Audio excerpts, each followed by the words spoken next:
Welcome to Open House NYC. We are getting started in Philadelphia, home of the Liberty Bell, Independence Hall, and so many other landmarks of early American history.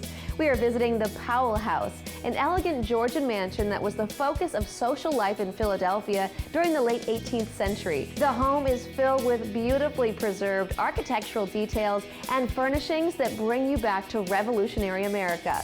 Let's take a look. Hi, I'm Jonathan Burton, Executive Director for the Philadelphia Society for the Preservation of Landmarks, and I'd like to welcome you to the home of Samuel and Elizabeth Powel, and I can't wait to take you inside their amazing townhouse. Come with me. This house is considered to be one of the finest examples of Georgian architecture in Philadelphia's historic district. The family who lived here, the Powels, were one of Philadelphia's 18th century power couples, and they were known for throwing some of the most lavish parties in all of the colonies. On September 8, 1774, John Adams wrote about a sinful feast that he enjoyed in the Powell's house. Everything that would delight the eye or allure the taste. Not only was Samuel Powell a man of business and real estate, he was the very last mayor of Philadelphia under British rule and the first mayor of Philadelphia after we created the United States of America. Immediately entering the house, you see one of the main features of Georgian architecture, the archway. It acted as an unofficial dividing mark of the house. Behind the archway was the private sphere of the home, where the front parlor is where Samuel conducted his business. And in this room, you'll see other typical features of Georgian architecture, the use of symmetry and balance in its design, as in the use of a blind door, a door that does not open compared to a door that is intended to open. Not only is this symmetrical, but you'll also notice the double-hung 12-on-12 sash windows on the east and south walls that are perfectly balanced. The house is furnished in 18th century period furniture that interprets the lives of the politically connected and the socially elite. Now that we've been to Samuel's business office, let me invite you to the private side of the home.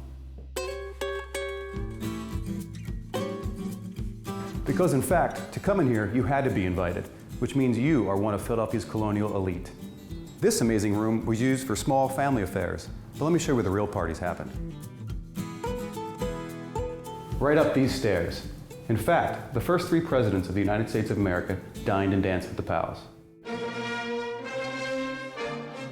In this beautiful ballroom, here is where George and Martha Washington celebrated their 20th wedding anniversary. And looking around, you can see why. Samuel designed this room using influences from his grand trip to Europe. These architectural details include the fluted pilasters, ornate mantel, Rococo-style plaster ceiling, and floor-to-ceiling wainscoting that were virtually unheard of in Philadelphia at this time. All of this made this the place to have a party. And no party is complete without refreshments. Come this way. This is where people withdrew to when they had enough of the music and dancing. And that is why the Powels referred to it as the withdrawing room. The Powels would also host afternoon tea in this room, which is why the decor is more about comfort and relaxing than impressing. But it would not be unheard of to have Franklin, Washington, or even the Marquis de Lafayette in here with the Powels. And now, I have one last place to show you. This wasn't the exact Powell bedchamber, but we've designed it to look like theirs. So we've included a 4-post bed and a washstand, and even delft tiles surrounding his fireplace. While this bedroom would be considered small for today's standards, it was still well appointed for the time. Thank you for coming on a tour of the Powell House with me, and I hope you enjoyed a glimpse of 18th century opulence.